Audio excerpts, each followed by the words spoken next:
everyone, and welcome to Completely Booked. I'm Amanda. And I'm Gabby. On today's episode of Completely Booked, we chat with Scott Meyer from Congaree and Penn. Scott started Congaree and Penn as a tiny rice farm in 2014, and with the help of his wife Lindsay, it's now a thriving farm that spearheaded the agrotourism industry in Jacksonville. Congaree and Penn is quite literally opening their barn doors and issuing a heartfelt invitation to visitors to sample the abundant bounty and natural beauty found in the state's growing adventure of the food and farm experience. They have orchards, you-pick vines, fields, thousands of honeybees, goats, chickens, and the largest and youngest Mayhaw orchard in the world. Wondering what a Mayhaw is anyways? Don't worry, Scott will explain what a Mayhaw is later on. They also started pressing seasonal fruits from local farms to create shrubs and delicious ciders. Most Jacksonville natives have at least heard of Congaree and Penn, whether you've seen their products in local grocery stores or on menus in independent restaurants. And if you haven't, you're bound to run into them. Aside from having fantastic produce and products, their farm is seriously swanky, and their branding is gorgeous, which has helped them to expand their business exponentially and has opened the doors for a lot of other local farms to thrive and dabble in agrotourism. Congaree and Penn has turned their quaint little farm into a stunning destination for private events, including weddings. They also host a variety of events like farm dinners, tours, and workshops, which is a must-do for Jacksonville natives and visitors alike. Congaree and Penn is not your average farm, and Scott gives us his insight on what it has been like to grow the business over the years. So without further ado, here is our interview with Scott Meyer from Congaree and Penn.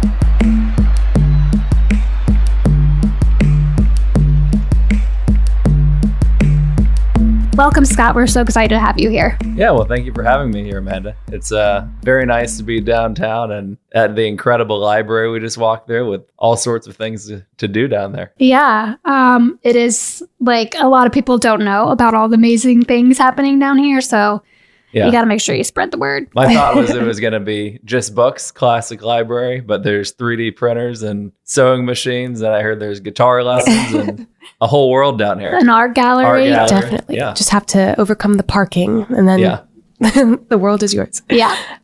So Scott, why don't you tell us a little bit about yourself? Like, where did you grow up and where did you go to school? Sure. So I grew up here in Jacksonville and the Avondale and Riverside area. Started out at Riverside Presbyterian Day School right there in 5 Points, and did my high schooling over on Atlantic Boulevard at Episcopal High School. And then I left Jacksonville for about a decade. I was out in Texas, out at TCU, the Horned Frogs. My wife, Lindsay, she's also a TCU alum, but she actually grew up on a farm out in New Mexico on the border of kind of Mexico, New Mexico, and Texas in a little town called Anthony. And, made my way back.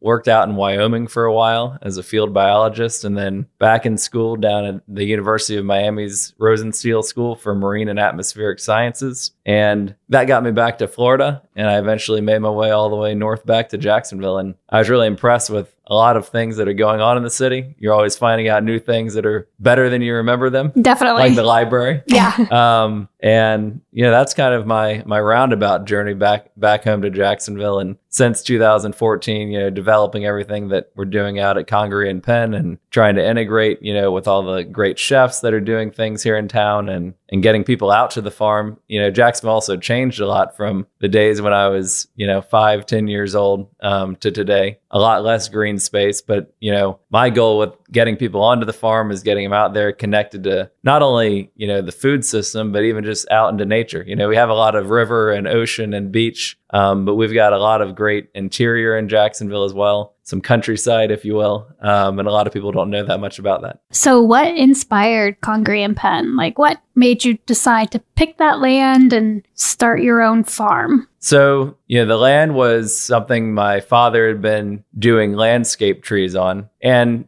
parts of the farm have been in my family since the late 80s. And other parts have been more recently acquired as early as 2016, or as recently, should I say. And, after the kind of economic slump from 2008 onward, landscape trees, that's kind of part of development and people spending money, and that wasn't really happening. So that operation had been shut down. And what exactly is a landscape tree? So it's every tree you see probably in downtown Jacksonville was planted by the city or by somebody to to have more green space. You don't want to just have all concrete everywhere. So landscape trees, we specialize in kind of the big part of the landscape, the trees. You obviously have your flower beds and shrubs and other little plants, but my father, when he started his first business here in Jacksonville, is called the Big Tree Company, and they specialize in planting large trees that would not only clean the air but provide shade. And trees are something that's really important in urban landscapes, and it's something that's just kind of synonymous with the countryside outside of the desert and things like that. So you guys would grow them, transport them, plant them. Yep. Okay. And that's something we actually just started doing again with our landscape tree business. And we've been planting trees, both residential and commercial jobs. We actually planted a really nice big live oak up at Atlantic Beach Barbecue, which just opened its doors recently. And we've been partnering with some other of the established landscape businesses like Earthworks, Tree Amigos, and some of these other folks, and helping them doing some relocations of larger trees or bringing large trees to integrate in the overall landscape project that they're in the process of executing. So why don't you tell us a little bit about your team over at Congaree and Penn? Where did you start, and how many members of the team do you have now? Sure. So it started out with just me and a gentleman named Bob Burns, who's been a huge help and a big part of everything that we do today. He and my father both grew up in rural Iowa, and together they kind of built the Big Tree Company. And he's very experienced in the landscape trees, and that's a lot of what he's doing now. But in the winter of 2013 and 14, he and I started kind of clearing some fields that were really underutilized. We were having to remove debris because there had been some trailers and residential kind of things going on in the front of the property. But we ended up spending the last 5 years now cleaning up the farm, beautifying it. But the first thing we did was we built our first 4 rice paddies. And so that was a matter of him and I going out there with some bamboo and measuring some things and trying to make them flat so that when it rained, they'd hold water. And we were able to do it. And we always joke about how good we got at the Pythagorean theorem and, all the magic numbers that go with making a square field and, having it look good. And the rice crop was great that year. We had a big harvest. And as Gabby mentioned, she was doing some work previously at Town Hall in Moxie. Little did I know the chefs were going to give me a call and had heard that I'd grown some rice. And we delivered our first 10-pound bag of, it was our Midlands, which is a broken rice or an over milled rice, to Tom Gray over there. And I think he created a dish eventually for the menu called the Redneck Risotto, which was a pimento cheese risotto dish. And to some extent, the rest is history. We've got a lot of other chefs we've begun working with over the past few years. And it's just been really exciting to see that people really care about, not only, where the food comes from, but, the fresh quality of the rice that we mill fresh for restaurants every week. But yeah, so 2014, Scott, Bob, and some bamboo.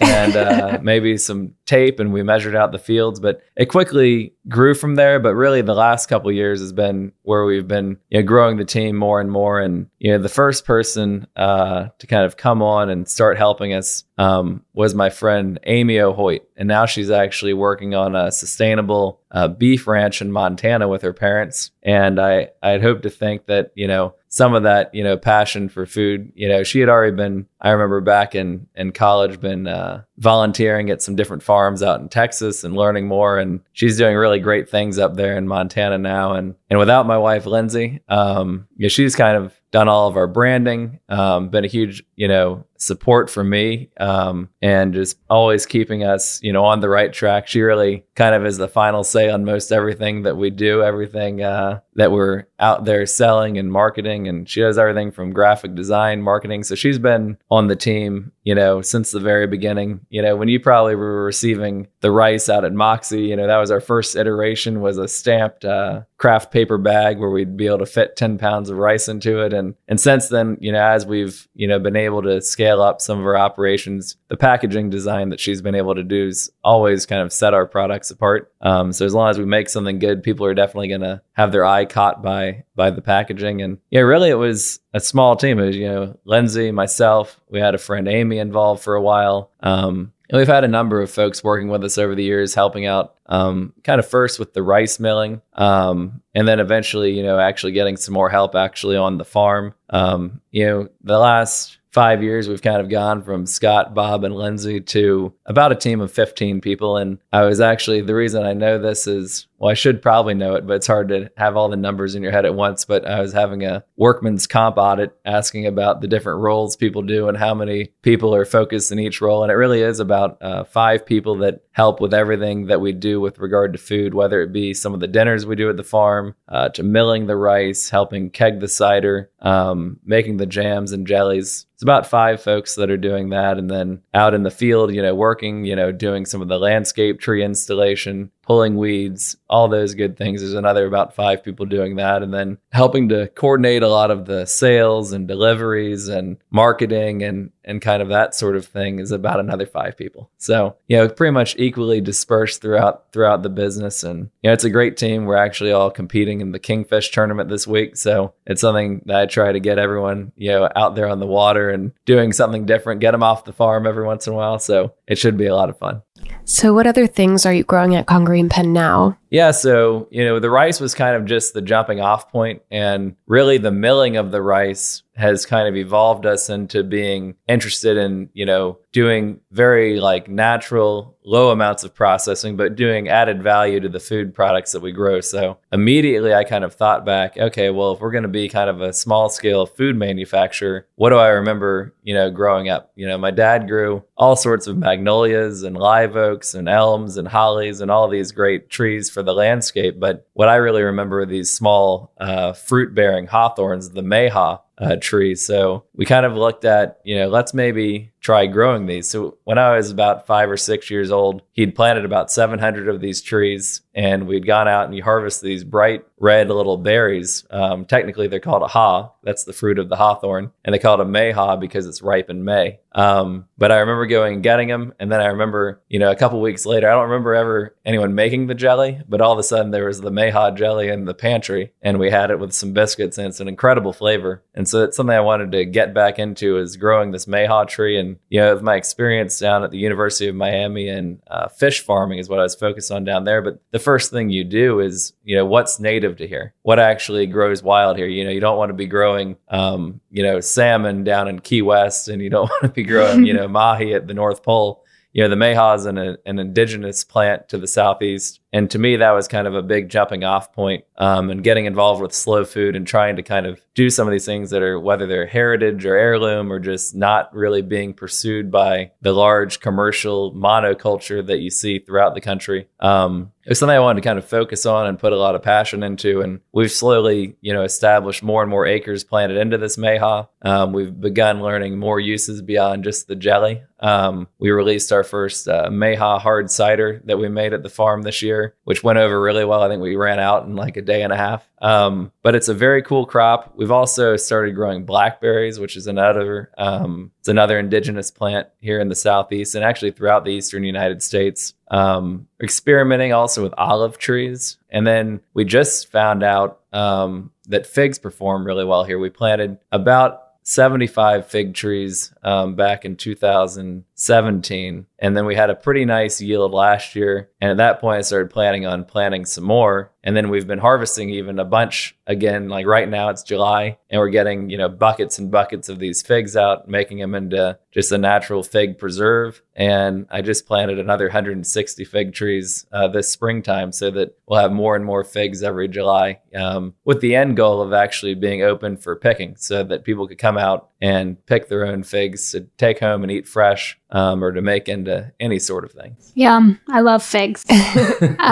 Can you tell us a little bit more about a Mayhaw? Like, what exactly is it? What does it taste like? Is it an apple? Like, is it crisp? Like, what is a Mayhaw? Yeah, so, there's a lot of different answers to that question. My answer is, it's the fruit of a hawthorn tree. So it's a haw. It's ripe in the month of May, so they call it a Mayhaw. But what is it? It's a palm fruit. So it's got some seeds rather than a large pit or a stone fruit like you'd have in an avocado or a peach. So it's like an apple. It's in the rosaceous family of trees like apples and pears and other things like that. But it's not a table fruit. First and foremost, this isn't something you're going to put out in a bowl next to your bananas and just grab some to eat. It's a very, very tart and acidic fruit. And, it's not something that also holds up well sitting on the counter. The best thing to do is to harvest the fruit, get it straight into the freezer, and then go back and juice it into the juice later. And then similarly, like a blackberry makes a really good jam.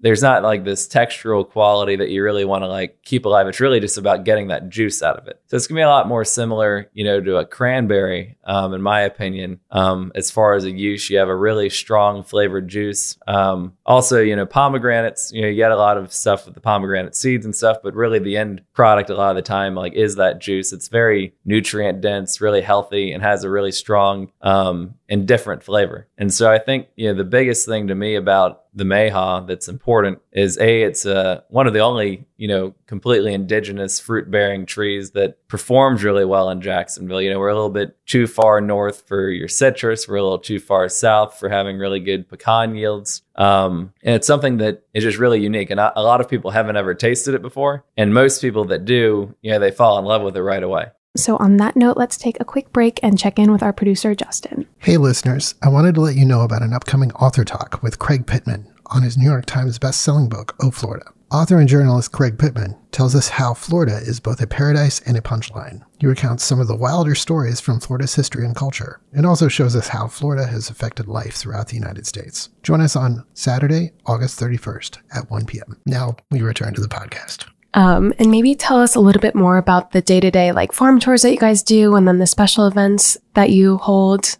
What are some of those like? Yeah, so throughout the year, I think I've kind of, and it's always evolving, but we've kind of determined that when the weather's really nice, we like to have people out for a number of different dinners that we do. We just launched the 20 at the Farm dinner, which has been really well received, and it's really cool. I've been able to be around kind of as they've been getting started, but I also like to kind of get away and not be a distraction. But people get out there and they're talking to each other a lot about food, and really like kind of on their own starting these great conversations, and it's 20 people dining. Our chef and the culinary team is coming out to the table and walking them through where everything's being sourced from. It's all coming pretty much from our neighborhood. We work a lot with Juicy Roots Farm, which is right over on Plummer Road, and we integrate a lot of our own ingredients, whatever's coming out of the field, out of our organic garden in South Georgia.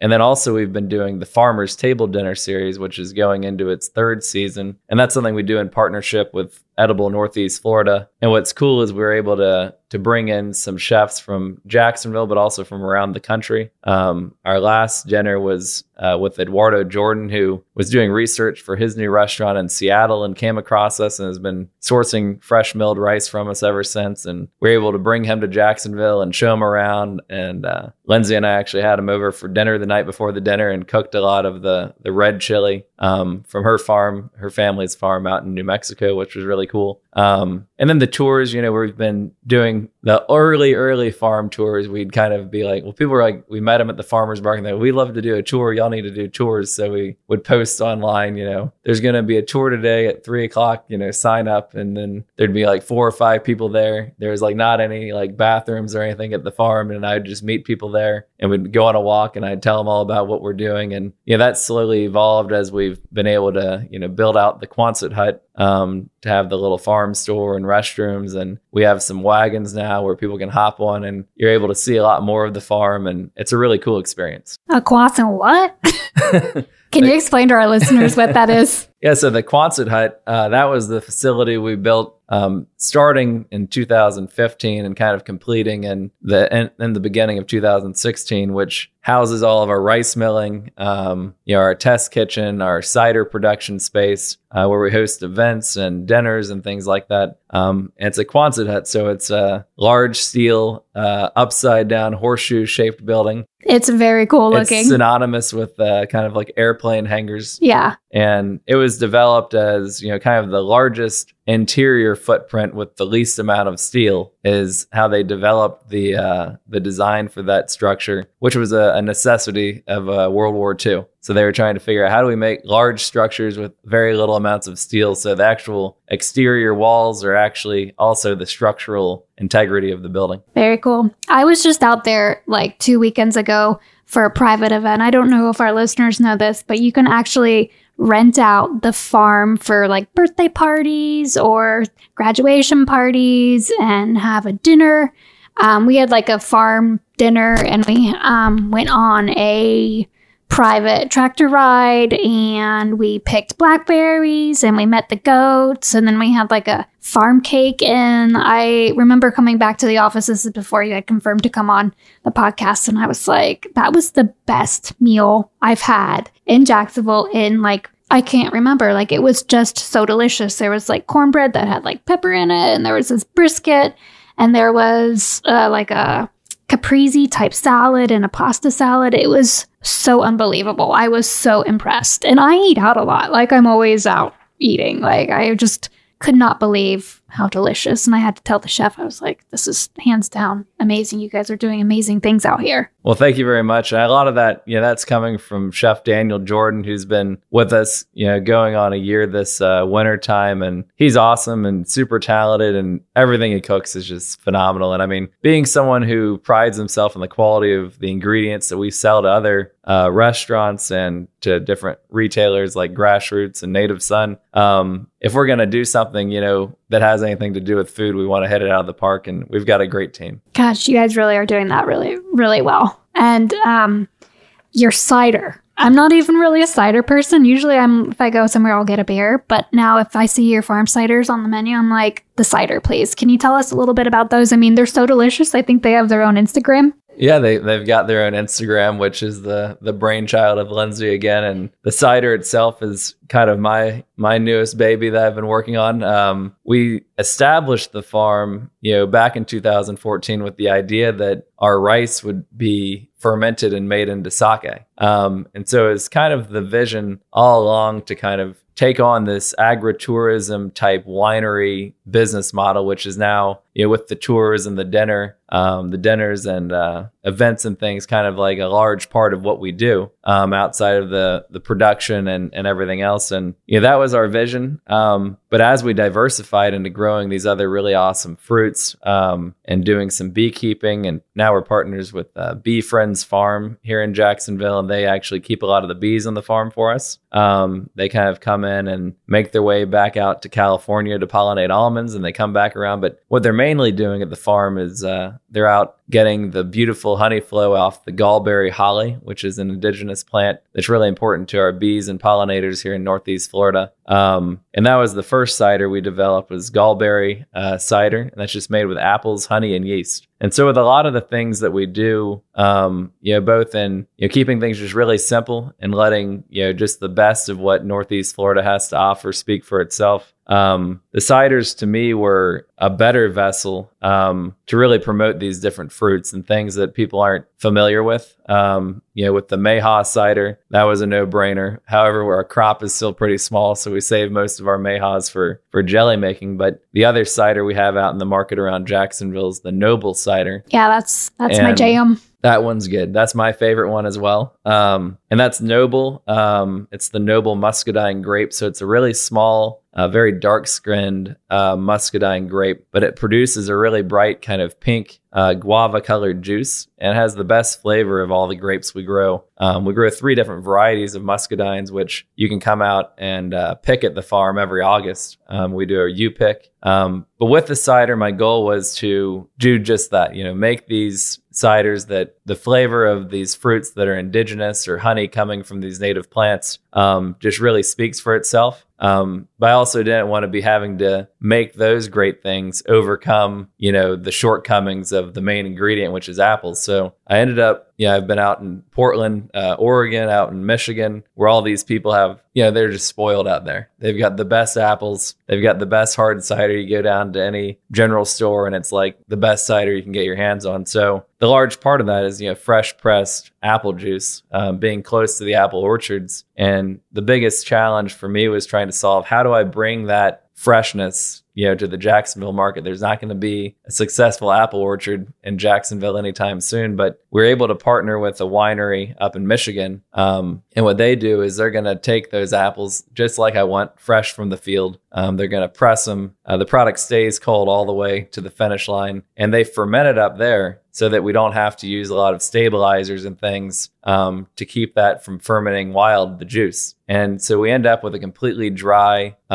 cider product that we then bring down to our farm here in Jacksonville. And we put it into a large dairy tank that I was able to rehabilitate. It was sitting in a shut down dairy operation down near Alachua County. And we're able to bring it up, kind of inspect it, get it inside of our building. It's a very large tank. But since it was made for rapidly cooling meltdown, it's incredibly well insulated and well suited for maintaining this cider just kind of sitting there, being really cold. So it just sits there at about 37 degrees until we're needing some to then blend with all the different fruits and honey and things that are coming off the farm here in Jacksonville. And what was really impressive, it was I didn't know how efficient it was going to be, but that tank is just so well insulated. The condensing unit kicks on for a minute, maybe every couple of days. And it just turned out to work really well for us. And we're going to kind of keep putting out the best cider you can get in Northeast Florida, that's for sure. Yeah, you guys are definitely nailing that. And I feel like, you guys kind of spearheaded this farm to table movement in Jacksonville alone. I think going from 2014, you guys are growing this product, you're trying to get it, on a menu somewhere, and then it just kind of took off. What are some of the differences in production for wholesale versus growing it to sell locally? Right. So first it was a matter of just like waiting for someone to call us, and then we'd deliver the rice, and our team was really small. And the first thing was, just kind of listening to the chefs. So we kind of started out, we're going to deal with these chefs, Tom Gray, he wanted Midlands. So I hadn't even milled Midlands before until he had ordered some, but I knew it was broken rice. And so, the goal with that process was we got to break this rice, so I'm going to mill it with the pressure setting turned up a little too high, maybe mill it repetitively until the rice is kind of cracked and having a very starchy texture. And, then I started working with other chefs. They heard, oh, well, he was able to deliver me this really fresh, it's warm bags of rice. That was kind of how we got our start. It was so fresh that we're actually going to the restaurant straight from the mill, and the bag is still warm from coming out of the mill. And that just kind of speaks to the quality. And then starting to hear from other chefs. And one of the ones I still remember was Chef Mike Ramsey, who at the time was out at Jacksonville Golf and Country Club. And he was wondering if we could create some sort of like a really coarse rice flour. Because he had this fried green tomato dish where he was really wanting a lot of crunch to it. And the funny thing was, I was like, I think I've got this stuff that I think you're really going to like. And it was actually all the stuff coming out of the mill as a byproduct of the Midlands, because we're having to overmill it. So all this extra rice was coming off as a flour that also had some small, really small bits of the broken pieces in it. And it turned into what we now sell, at a retail level as our fish fry. But it was kind of a matter of we're selling into these restaurants, and then we wanted people to learn more about the farm and connect not only with these chefs and through the consumers at their restaurants, but to connect with the consumers out at the Riverside Arts Market and eventually the Fernandina Beach Farmers Market. And so we had to find a smaller bag because not everyone's ready to buy a 10-pound bag of rice. So we developed little coffee-sized bags. It was actually only 100 yards from here was the first time we ever sold retail rice to the consumer, was at the first ever GastroFest. And we had no idea, who was going to show up or anything, but it was little teeny bags, 1-pound bags of our grits, our rice, even our flours, and handwritten with the Sharpie in the bottom, grits, brown rice, Midlands. And we actually ended up selling everything we brought down to the square here at Hemming Park. And we were like, wow, people really are interested and wanting to learn more. And, kind of that's what took us to being, at 4 or 5 farmers markets a week for a couple of years in 2016 and 17. And then eventually, getting the farm itself ready to receive these customers actually onto the farm itself and be able to do retail there. And that's kind of the path that we've taken is, we're no longer out at farmers markets every weekend, because instead we're having, those who want to come out to the farm and really see everything firsthand and learn about everything that we're doing and be able to go on tours and to even be able to pick their own fruit, pick blackberries and the grapes and all those things. And that's kind of been our path. And I think that it's gone really well. And then, it's continued to be lots of just waiting for whoever wants our stuff to give us a call. But we do try to get out there and sell as well. We ended up partnering with a fresh seafood distributor, which is Halpern's Steak and Gary's Seafood out of Orlando, because they know what the quality of freshness is, they're able to take seafood kind of all over the Southeast, within a day. So now they're able to get our rice to these chefs just as fast as we can here in Jacksonville, around the Southeast. And they've been really great to kind of grow with. That's really cool. Can you explain a little bit about agritourism, what it means to you and why it's so important to Congaree and Penn? Sure. So I think to me, agritourism is people kind of just seeing it, it clicking in their mind. Wow. It's a kid grabbing a blackberry off a bush and eating it. It's those things. And then, I always like to take the opportunity. Some people, they're out there, they're like, I love blackberries, I'm going to come pick blackberries. But, take 45 seconds and show them, this is the cane that was growing last summer, that's now producing, this is the flower, this is the flower from last week, which is a small little green fruit. This little green fruit's going to look like this red fruit here in a few more days. And this red fruit is eventually going to be a ripe blackberry here in another week. And people being able to see that, process, any place where they can connect with somewhere before the end product, and ideally with as many phases of it as possible. And that's my goal, is for people to really understand, what it takes to produce food, but also, just being outside. I mean, that's agritourism to me. It's just being in the environment, being aware of the different things going on. And it's our goal to have people, be able to put down their phone and be outside and experience the farm. I think that Lindsay's kind of said it best. And, there's a farm in your backyard, get outside and explore it or whatever. So, and that's, being open to the public. I mean, most farms aren't open to where people can kind of come out and see what's going on. And I think that's really kind of, to me, what agritourism is. Speaking of farms in your own backyard, we are a library and we love to talk about books. Do you have any book recommendations or tips for our listeners interested in starting to grow their own food? There's For North Florida. For North Florida? That's a good question. I don't have necessarily the perfect book for how to grow food. Coming Soon by Scott Meyer. Maybe coming soon. My father actually was able to write a book about trees for the Southern Garden a long time ago. I'm not sure where it's available. And that was kind of where the Mayhaw tree came about, was through his research for that book. And really what kind of got me into it, and I think that's kind of the idea is, where do you want to enter into, the farming? There's a lot of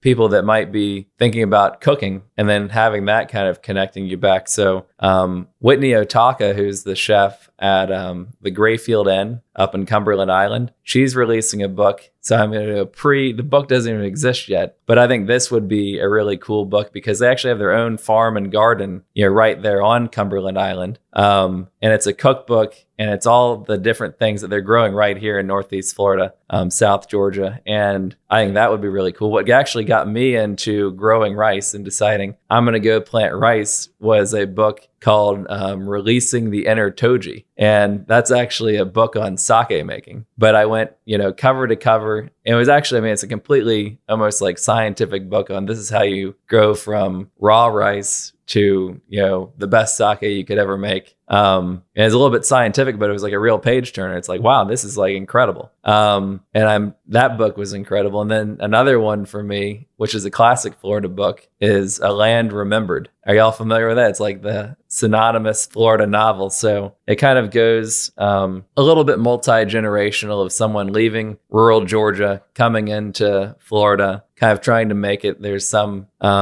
interest and intrigue with the buying and selling of the whole city of Miami, large orange groves, the cattle industry. And it's a really cool kind of historical fiction book that I recommend everybody that lives in Jacksonville reads. Jacksonville's the big city in that book. And it was really a great read. And I think that that's also, kind of that, firsthand, fictional experience of being in orange grove back in the day and the cold weather coming in and you're really facing like the risk of producing your own food. I think he ended up trying to keep the trees warm with a fire and then accidentally burned the whole grove down. Not to spoil anything. But there's a lot of things like that, which I really recommend. But there's so many, as far as just your basics to gardening, there's the trying to remember what it's called exactly. I think it's the Organic Gardener's Handbook or something. I mean, it's just there's so many different ones and they're all great. Anything is going to give you pretty solid information. I don't think there's a silver bullet to it. But I know the other one, the Beekeeper's Bible, is very interesting as well. And that's just like, you could go into a whole nother world for forever into that book. And did you always see yourself pursuing farming when you were growing up, or did you have a different idea of what you were going to be when you grew up? To me, I had a pretty broad focus. I think the vision was to be outside. And that's just the general vision. There's a lot of ways probably to have a job and to be outside. There's also probably a lot of ways to end up not being outside all the time. So, for me, that was kind of the vision. I was also interested in, plants, animals, you name it. The first career being a field biologist working outside in Wyoming year round. That was interesting. Got pretty cold at sometimes. And no, I mean, I think that then also making an impact, and then just my experience, being born and raised in Jacksonville and spending a lot of time in outdoor places in Jacksonville and seeing it not really become, I mean, it's still outside, but it's all concrete or whatever. So that was kind of, that's the backbone of, my goal out of the farm, is to make it into a business that's successful, and make it, both a business, there should be business reasons why the land should not be developed, which is that it's a successful farming operation, and have it make, both conservation and economic sense to have this open space. And then also to be open to the public, to have people be able to come out there and experience it as well. Yeah, well, we are so lucky to have you guys here in Jacksonville. I mean, you guys are doing amazing things. I keep saying that, but I love your whole agritourism approach and opening up your doors, your barn doors, to anybody that wants to come and hang out at Congaree and Penn. Definitely. And one last note, do you have any plans for the immediate future? Anything going on for fall? Pumpkin picking? Yeah, so we're going to do pumpkins again in October. Unfortunately, it's not like pumpkins grown right on the farm, because I tried that, and it's very difficult to make there be pumpkins in October in Florida. We could probably grow some, but everyone would be disappointed with what they look like and if there's enough. But we do kind of set up a pumpkin patch inside of the muscadine area after the grape picking's over. So that'll be in October. And we've got the grapes coming up, not quite in the fall, but we're going to be already in August. We'll be picking our muscadine grapes again. Outside of that, I think we're going to kind of keep things simple and just keep on doing a lot of the things that we've established over the last couple of years. But you never know. We're always doing something different. Do I see a fig cider in the future? A fig cider? I'd like to. And I've actually, that's the cool thing that I've been able to play with the last few months, has been, I developed a little micro cider making system. So I'm making like a very small amount at a time, and those will be being released in the tap room all fall. And we just did a rabbit eye. It's a variety of blueberry, or actually kind of a segment of all blueberries, which are smaller and have a really great flavor, with Manifest Distilling here in downtown, where we did a rabbit eye cider. And then when I press my blueberries for making that, as well as for making our blueberry Meyer lemon shrub, I give them all the pressings. And this year we actually pressed quite a bit of juice as well. And then they're fermenting that and making it into their rabbit eye brandy, which they just released last week. Very cool. Definitely going to look out for that. Well, thank you, Scott, so much for joining us today. It was an absolute pleasure hearing about Congaree and Penn. Thank you guys for having me.